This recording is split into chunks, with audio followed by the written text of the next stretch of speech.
Hello. Okay, so good morning everyone. तुम लोगों ने चैनल सब्सक्राइब कर दिया सबने? हाँ।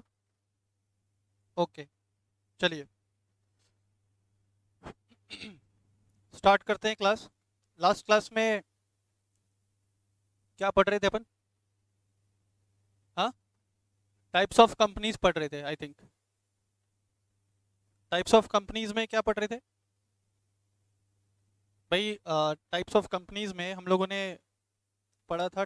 टाइप्स ऑफ कंपनी में हम लोगों ने क्या पढ़ा था? Holding subsidiary. Last topic last topic that we were discussing was holding subsidiary company. तो होल्डिंग सब्सिडरी का कॉन्सेप्ट सबको क्लियर है? होल्डिंग कंपनी क्या था?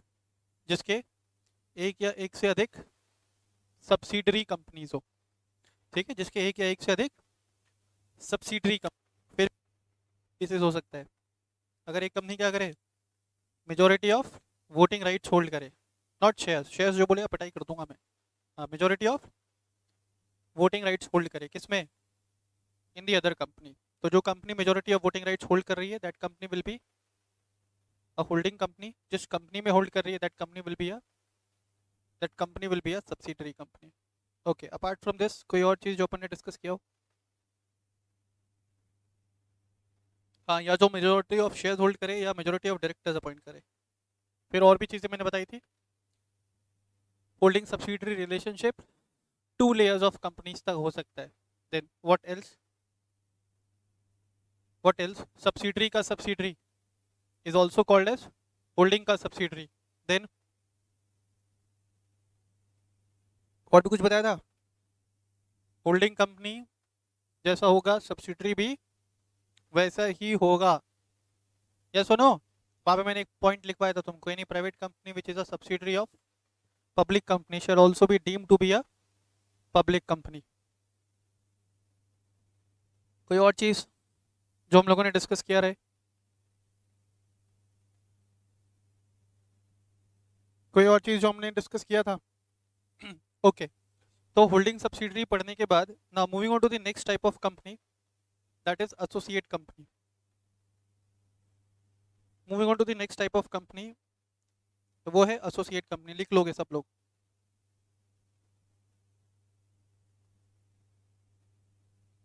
एसोसिएट कंपनी है ना। पहले एसोसिएट कंपनी का मैं मीनिंग लिखवा देता हूँ and then we will discuss the concept. Clear है?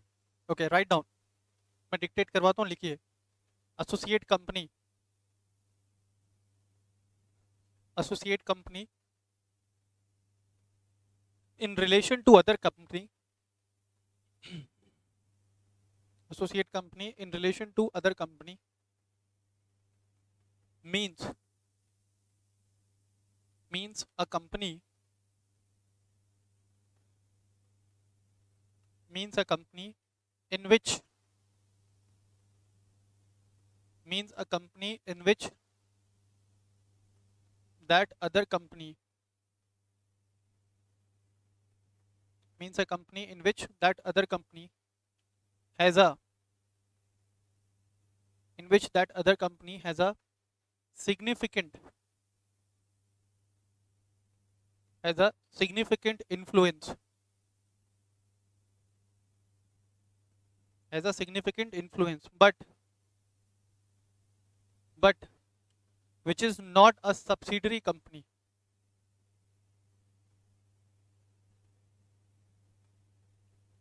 but which is not a subsidiary company of the company having such significant influence having such significant influence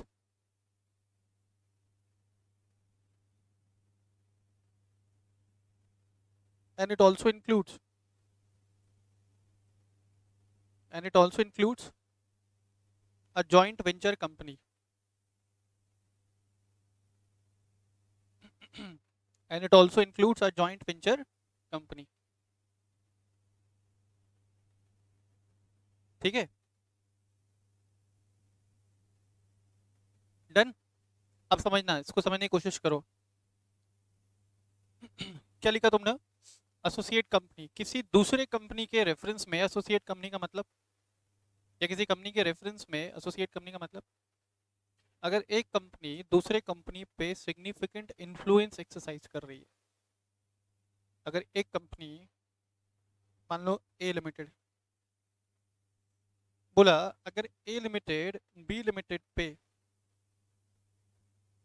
अगर ए लिमिटेड बी लिमिटेड पे क्या करे, significant influence exercise करे, अगर A limited B limited पे significant influence exercise करे, तो in the given case B limited will be considered, in the given case B limited will be considered as one of the associate company of A limited। समझ में आ रहा है? अगर A limited B limited पे क्या करे, significant influence exercise करे, अगर A लिमिटेड B लिमिटेड पे सिग्निफिकेंट इन्फ्लुएंस एक्सरसाइज करे, तो B लिमिटेड एसोसिएट कहलाएगा किसका? A का। सर ऐसा ही तो कुछ कंसेप्ट अपन ने होल्डिंग सब्सिडरी में भी पढ़ा था, होल्डिंग सब्सिडरी में भी तो पढ़ा था, holding company is exercising significant influence on the subsidiary company. मेरी बात समझ में आ रहा है क्या? Holding company also exercises significant influence on the subsidiary company, क्योंकि होल्डिंग कंपनी सब्सिडरी कंपनी के बिहाफ पे मेजॉरिटी ऑफ डिसीजंस ले सकता है। आया ना? होल्डिंग कंपनी सब्सिडरी कंपनी के बिहाफ पे मेजॉरिटी ऑफ डिसीजंस ले सकता है, यस और नो? Yes sir. यहां बोला कि भाई एसोसिएट कंपनी में एक कंपनी दूसरे कंपनी के ऊपर सिग्निफिकेंट इन्फ्लुएंस एक्सरसाइज करेगा, but it does not include holding subsidiary relationship. बोला होल्डिंग सब्सिडरी जो है वो उसको वहीं छोड़ दो। मेरी बात समझ में आ रहा है क्या? होल्डिंग सब्सिडरी का जो रिलेशनशिप है वो वहीं छोड़ दो। उसके अलावा अगर एक कंपनी दूसरे कंपनी पे सिग्निफिकेंट इन्फ्लुएंस एक्सरसाइज करे, तो जिस कंपनी पे सिग्निफिकेंट इन्फ्लुएंस एक्सरसाइज किया जा रहा है, जिस कंपनी पे सिग्निफिकेंट इन्फ्लुएंस एक्सरसाइज किया जा रहा है, वो हमारा क्या बन जाएगा बेटा? That company will become a associate company. अब यहां पे समझना, सिग्निफिकेंट इन्फ्लुएंस का मतलब है, यहां पे सिग्निफिकेंट इन्फ्लुएंस का मतलब है यहां पे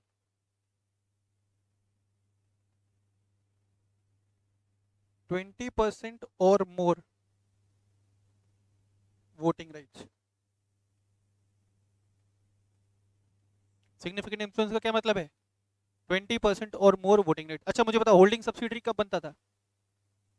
50% से ज्यादा, है ना, majority of voting rights. Majority मैंने बताया था 50% प्लस एक भी आया तो क्या हो गया? मेजोरिटी आ गया। यहाँ पे सिग्निफिकेंट इन्फ्लुएंस का मतलब,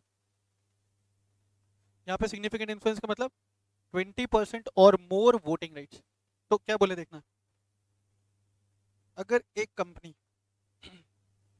देखो ये ए लिमिटेड, अगर ए लिमिटेड के पास बी लिमिटेड में, बोलो मेरे साथ ऐसा बोलो, इन द गिवन केस, ऐसे बोलने का, ऐसे बोलो, इन the given case if A limited exercises 20% or more voting rights in B limited, अगर A limited इस गिवन केस में 20% या उससे ज्यादा वोटिंग राइट्स एक्सरसाइज करता है, किसमें?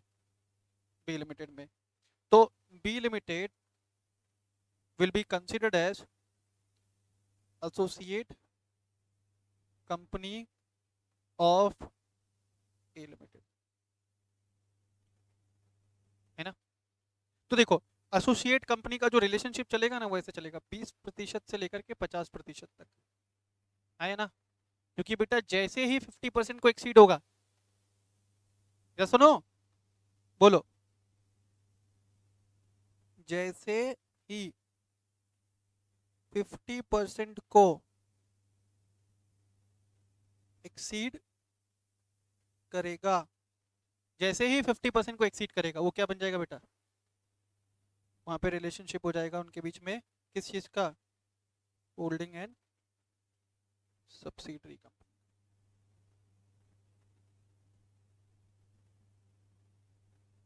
आई होप ये क्लियर है सबको,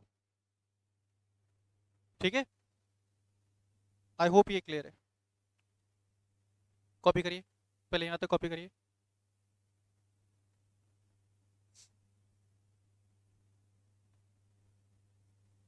कॉपी करो एक बार।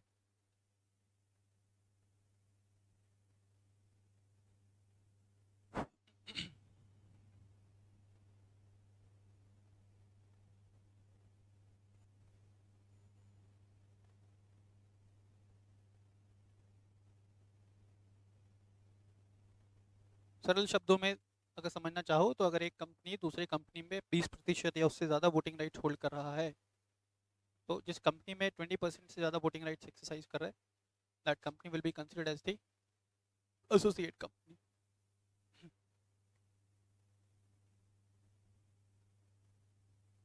डन। तो एसोसिएट कंपनी का जो रिलेशन है वो कहाँ से कहाँ तक, 20 से 50। जैसे 50 क्रॉस किया, that will become holding subsidiary. ठीक है, डन विद दिस।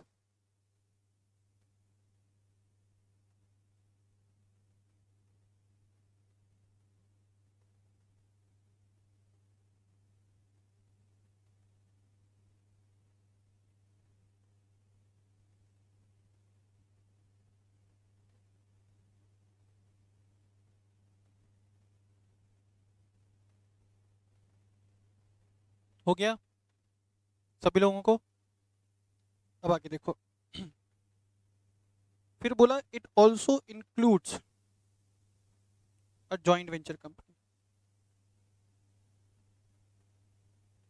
अगर एक कंपनी ने किसी दूसरे कंपनी के साथ जॉइंट वेंचर किया है, तो जिस कंपनी के साथ जॉइंट वेंचर किया वो कंपनी में क्या हो जाएगा, पहले कंपनी का एसोसिएट कंपनी, है ना। अगर एक कंपनी ने दूसरे कंपनी के साथ क्या किया बेटा, जॉइंट वेंचर किया है, अगर एक कंपनी ने दूसरे कंपनी के साथ जॉइंट वेंचर किया है, तो that other company will also be called as associate company of the first company. अच्छा, जॉइंट वेंचर क्या होता है भाई? बिल्कुल गलत। कोई और answer? What is joint venture? दो कंपनी मिलकर काम करे तो उसको क्या बोलेंगे? बिल्कुल गलत। तुम लोगों ने सुना है अभी पहले वोडाफोन कंपनी अलग हुआ करता था, आइडिया सेल्युलर लिमिटेड अलग कंपनी हुआ करता था, हाँ, ये ना। तो क्या वोडाफोन आइडिया अभी मर्ज हो गए, दोनों के बीच में जेवी है? क्या वोडाफोन और आइडिया के बीच में जेवी है? नो। दो कंपनी मिलकर के एक कंपनी बनाए तो जॉइंट वेंचर थोड़ी ना है बेटा। नहीं।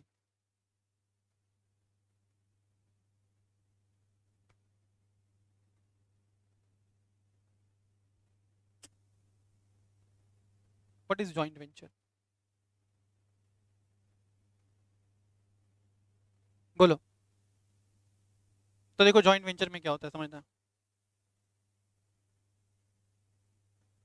मान लो कि एक ये कंपनी ए लिमिटेड है ना, एक ये कंपनी है बी लिमिटेड, इसका किसी एक पर्टिकुलर चीज में एक्सपर्टीज है। अच्छा चलो एक रियल लाइफ एग्जांपल देता हूँ।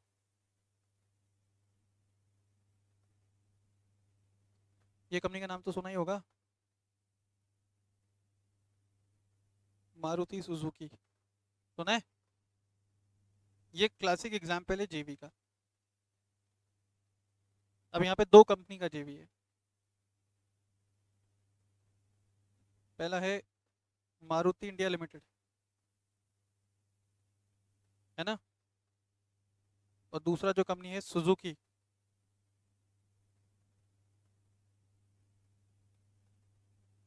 है ना, सुजुकी जापान।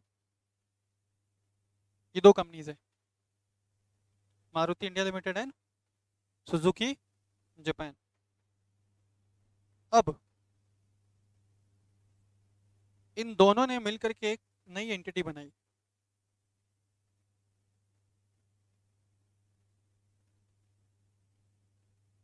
मारुति सुजुकी। दोनों ने मिलकर के क्या किया, एक नई एंटिटी क्रिएट किया in the name of Maruti Suzuki. अब तुम समझना, तुमने देखा होगा कि भाई सुजुकी की जो है टू व्हीलर सेगमेंट में भी है सुजुकी इंडियन मार्केट में, आया ना। सुजुकी का स्कूटर भी आता है ना, बाइक्स भी आता है। तो apart from this venture they also have their own identity, their own business to manage. मेरी बात समझ में आ रही है क्या? ये दोनों साथ में मिलकर के सिर्फ इस वेंचर में काम करेंगे, ये दोनों साथ में मिलकर सिर्फ इस पर्टिकुलर बिजनेस वेंचर में काम करेंगे। और इस पर्टिकुलर बिजनेस वेंचर के बाद ये अलग है और ये अलग है, इंडिपेंडेंट आइडेंटिटी है। मान लो कि अभी मैं क्लासेस रन कर रहा हूँ, XYZ क्लासेस, है ना। क्लासेस का नाम क्या है? XYZ classes. अब मेरा जो एक्सपर्टीज है, लेट्स से वो CA में है, CS में है, CMA में है, लेकिन मैं एक नया सेगमेंट स्टार्ट करना चाहता हूँ, क्लैट प्रिपरेशन वाला। कौन सा सेगमेंट? क्लैट का सेगमेंट स्टार्ट करना चाहता हूँ। मेरी बात समझ में आ रही है क्या? अब वहां पे एक क्लास है ABC लिमिटेड, उसका एक्सपर्टीज है क्लैट में। तो हम दोनों कंपनीज ने मिलकर के, हम दोनों इंस्टीट्यूट ने मिलकर के एक नया वेंचर बनाया, है ना। ठीक है, एक नया वेंचर बनाया, let's say BBC CLAT coaching. ये दोनों इंस्टीट्यूट का JV है। जो क्लैट का जो बिजनेस है वो दोनों कॉमनली कंट्रोल करेंगे, बट इस बिजनेस के अलावा यहाँ पे इस क्लासेस का कोई इंटरफेरेंस होगा क्या? और यहाँ पे इस क्लासेस का कोई इंटरफेरेंस होगा क्या? नहीं। दोनों का management will remain common only for this particular business venture. दोनों का management will remain common only for this business venture. इसके अलावा जो ये दोनों जो बिजनेसेस हैं, इन दोनों के लिए क्या रहेगा? They will have their own control, they have their own existence. तो ये क्लासिक एग्जांपल है JV का। Maruti Suzuki is a classic example of JV। तुम लोग को अगर ध्यान हो, जब तुम लोग छोटे थे, एक टेलीकॉम कंपनी थी, टाटा डोकोमो। सुना है क्या? बहुत पुरानी बात होगी, तुम तो बहुत छोटे थे। टाटा डोकोमो, तो वो जो था एक JV था। डोकोमो बाहर की कंपनी थी, टाटा टाटा और डोकोमो के बीच में JV था वो। तो apart from that particular business, Tata have their own business to manage and Docomo have their own business to manage. लेकिन वो टेलीकम्युनिकेशन वाले बिजनेस में दोनों साथ में आए थे। मेरी बात समझ में आ रही है? तो अगर मैं कंपनी हूं और मैंने किसी के साथ JV किया है, तो जिसके साथ JV किया वो मेरा क्या हो गया? Associate company, as per the definition of associate company given. मेरी बात समझ में आ रही है क्या?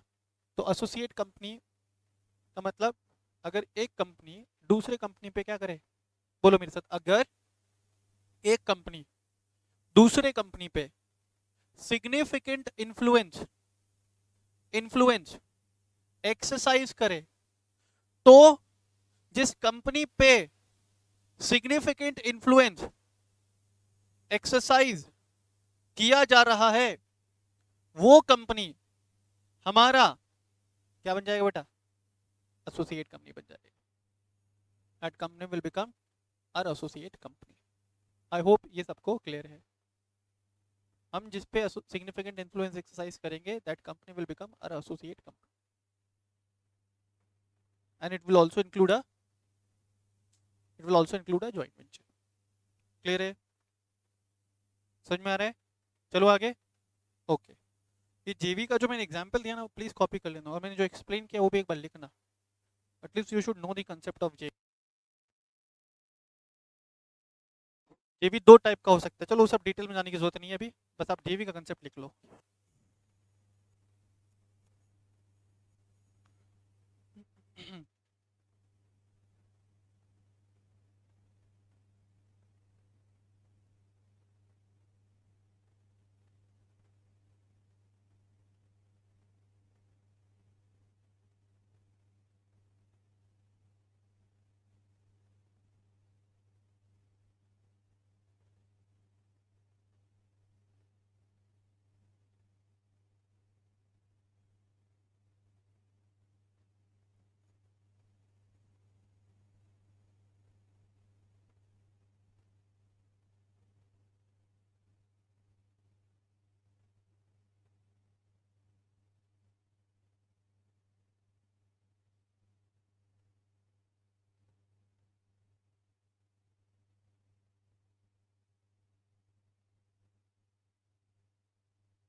बताइए,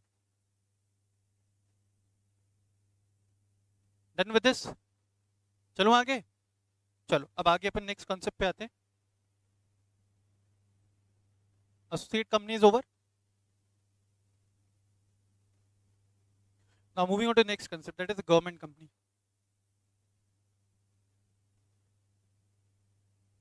सुना है क्या पहले गवर्नमेंट कंपनी के बारे में? गवर्नमेंट कंपनी क्या होता है?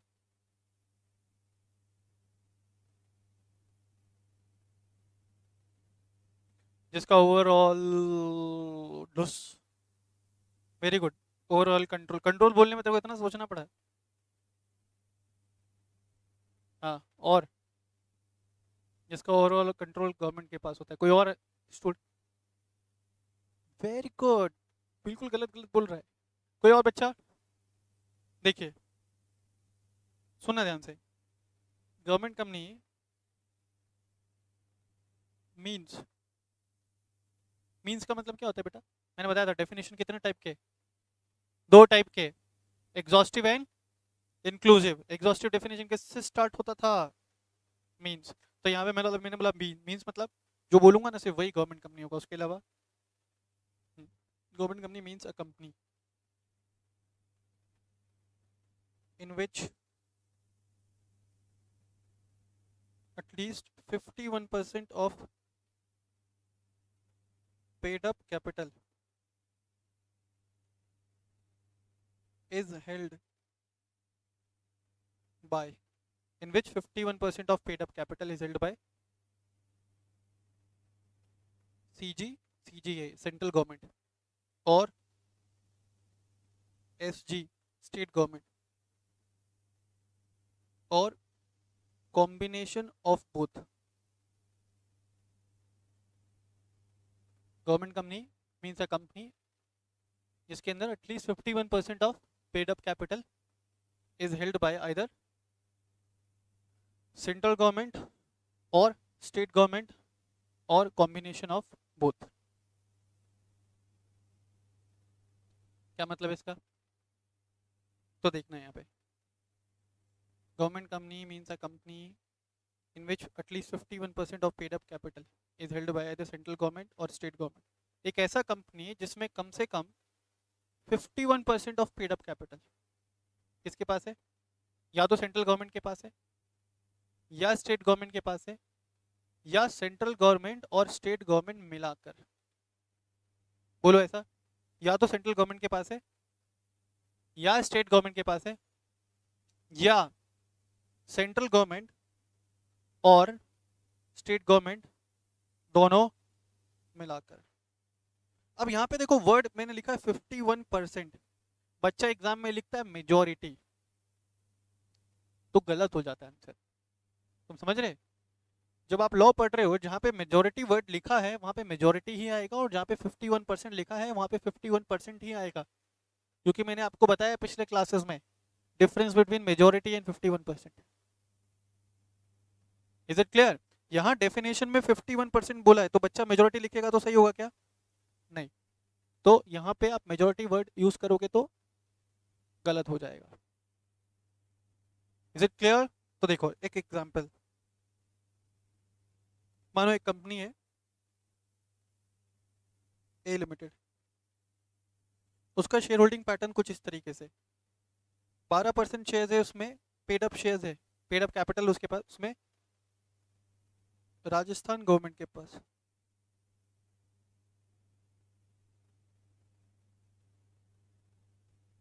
26% शेयर उसमें सेंट्रल गवर्नमेंट के पास, 12% शेयर उसमें गुजरात गवर्नमेंट के पास। तो बताओ क्या ए लिमिटेड एक गवर्नमेंट कंपनी है?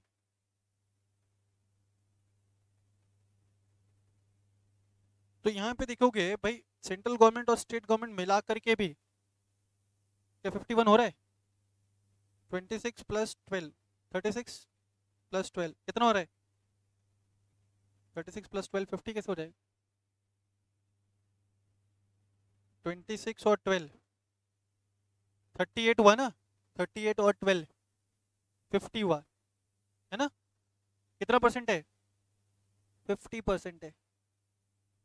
इन the given case A limited में 50% of paid up capital is held by the government in combination of both CG and SG. तो क्या ये गवर्नमेंट कंपनी है?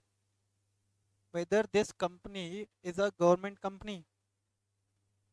आंसर है इसका नो। क्यों सर? गवर्नमेंट कंपनी बनने के लिए कितना चाहिए? 51% चाहिए। इज इट क्लियर सबको? चलो अब एक और एग्जांपल में बताता हूँ। एक और कंपनी है जिसमें 18% शेयर्स है सेंट्रल गवर्नमेंट के पास, 29% शेयर्स है राजस्थान गवर्नमेंट के पास,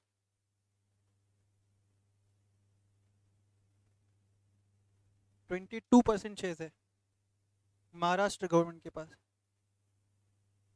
बताओ क्या ये गवर्नमेंट कंपनी है? क्यों? Total share holding, paid up capital total कितना होल्ड कर रहे? 29 प्लस 18 47, 47 और 22 69, 69% of paid up capital in the given case is held by government, bracket में इन कॉम्बिनेशन आया ना, by government in combination, so this company is a government company. पहले यहाँ तक कॉपी करो, फिर एक और चीज़ बताऊंगा इसमें। कॉपी करो पहले यहाँ तक, दोनों एग्जाम्पल भी कॉपी करना।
डन?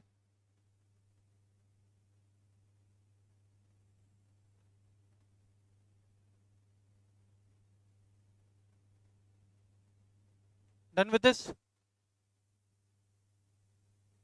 मिटा दूं?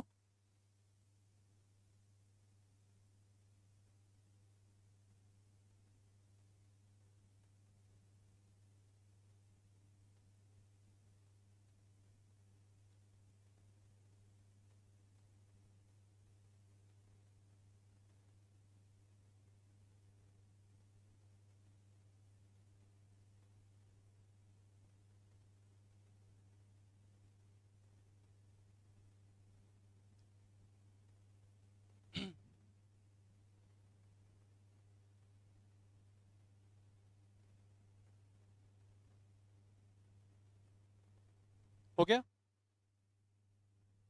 ओके, अब इसके नीचे ना एक नोट लिखना, note 1, any company if has issued, any company if has issued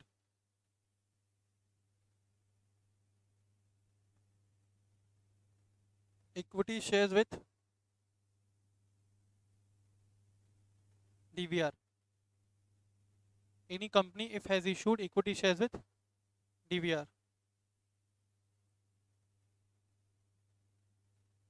then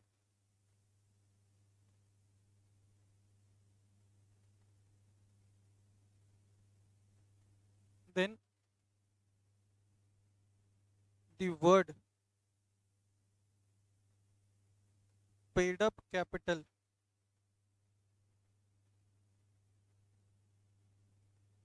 shall be replaced by voting rights। अभी बहुत इंपॉर्टेंट है, क्या बोला? अगर किसी कंपनी में, याद है मैंने लास्ट लेक्चर में बताया था इक्विटी शेयर्स दो टाइप का हो सकता है, equity shares with equal voting rights, equity shares with differential voting rights, if you remember, है ना? तो वो क्या डिफरेंस था दोनों में? Equity shares with equal voting rights में क्या था? एक शेयर पे एक ही vote. Equity shares with DVR में क्या था? एक शेयर पे कितना भी वोट हो सकता है। तो वही बोल रहे हैं यहाँ पे कि अगर किसी कंपनी ने equity shares with DVR issue किया हुआ है, सुनना ध्यान से, बहुत इंपॉर्टेंट है, अगर किसी कंपनी ने equity shares with DVR issue किया हुआ है तो उस केस में वो गवर्नमेंट कंपनी तब बनेगी जब उस कंपनी में 51% of voting rights is held bye either central government और स्टेट गवर्नमेंट और combination of both central government and state government. 51% या उससे ज्यादा ही है ना, मैंने 51 बोला ना, मेरी बात समझ में आ रही है क्या? तो गवर्नमेंट कंपनी का जो डेफिनेशन है उसको अपन दो पार्ट्स में बाइफरकेट कर सकते हैं। पहले ऐसे कंपनी का एग्जांपल लूंगा which has not issued equity shares with DVR. तो अगर किसी कंपनी ने equity shares with DVR issue नहीं किया हुआ है तो गवर्नमेंट कंपनी कब बनेगा?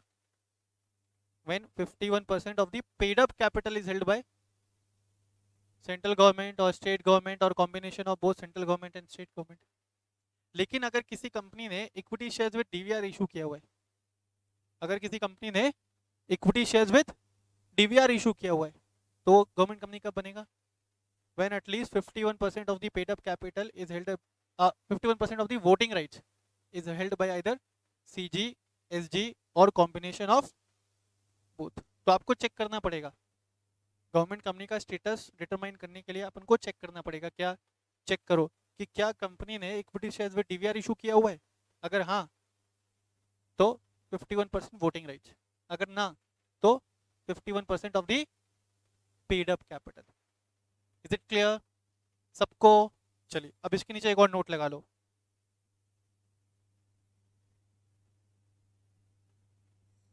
एनी सब्सिडरी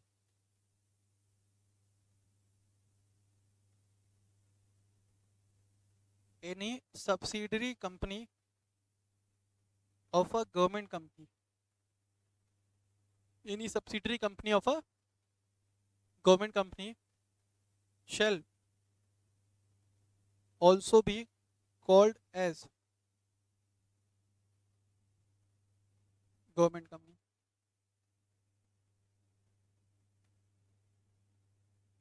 ठीक है, अगर गवर्नमेंट कंपनी का कोई सब्सिडरी है तो उसको भी डीम्ड गवर्नमेंट कंपनी मान लिया जाएगा।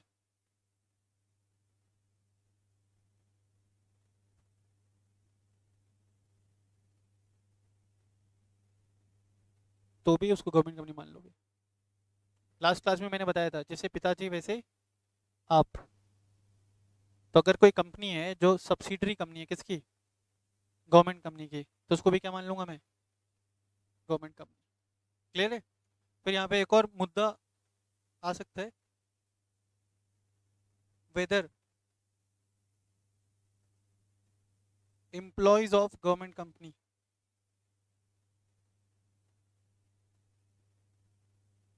shall be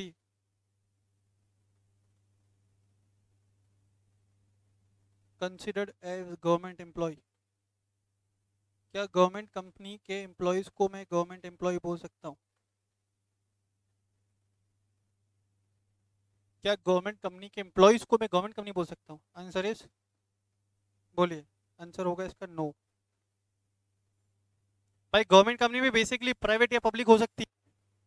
लास्ट लेक्चर में बताया था कंपनी बेसिकली कितने टाइप का? दो टाइप का, प्राइवेट या पब्लिक। अगर एक पब्लिक कंपनी में 51% of paid up capital is held by government या 51% of voting rights is held by government, तो क्या बन गया वो पब्लिक कंपनी? Government company. उसका एम्प्लॉय क्या गवर्नमेंट एम्प्लॉय कहलाएगा? Answer is no. There is a difference between government company and government undertaking. मेरी बात समझ में आ रहा है क्या? गवर्नमेंट कंपनी और गवर्नमेंट अंडरटेकिंग में डिफरेंस होता है। गवर्नमेंट अंडरटेकिंग मतलब भाई 100% कंट्रोल है, 100% पार्टिसिपेशन है। Is it clear? चलो यहाँ तक क्लियर सबको? हटा दो इसको, जल्दी कॉपी करिए।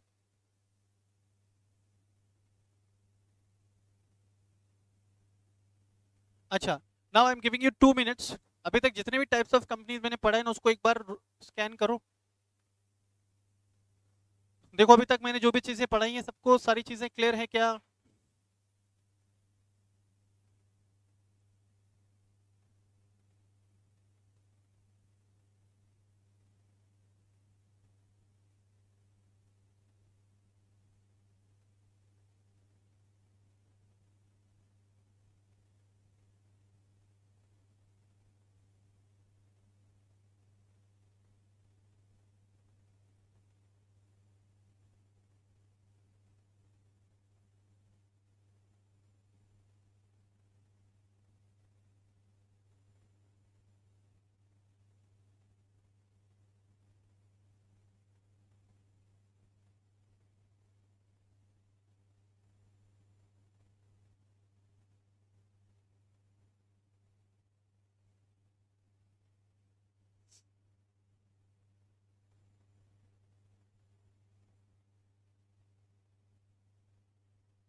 ठीक है।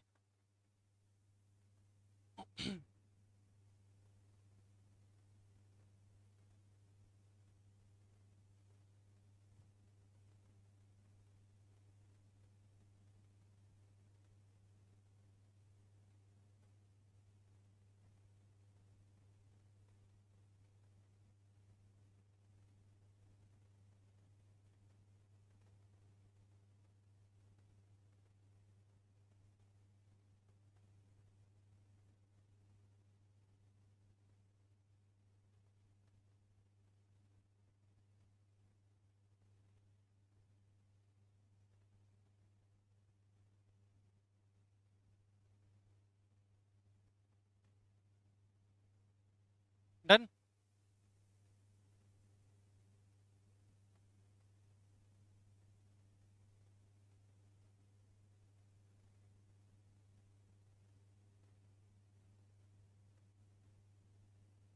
चलो, तो आज मैं क्लास जल्दी वाइंड अप कर रहा हूँ। ठीक है, आज की क्लास में अपन यहीं तक पढ़ेंगे। Clear? Rest we will discuss in the next lecture. Thank you so much.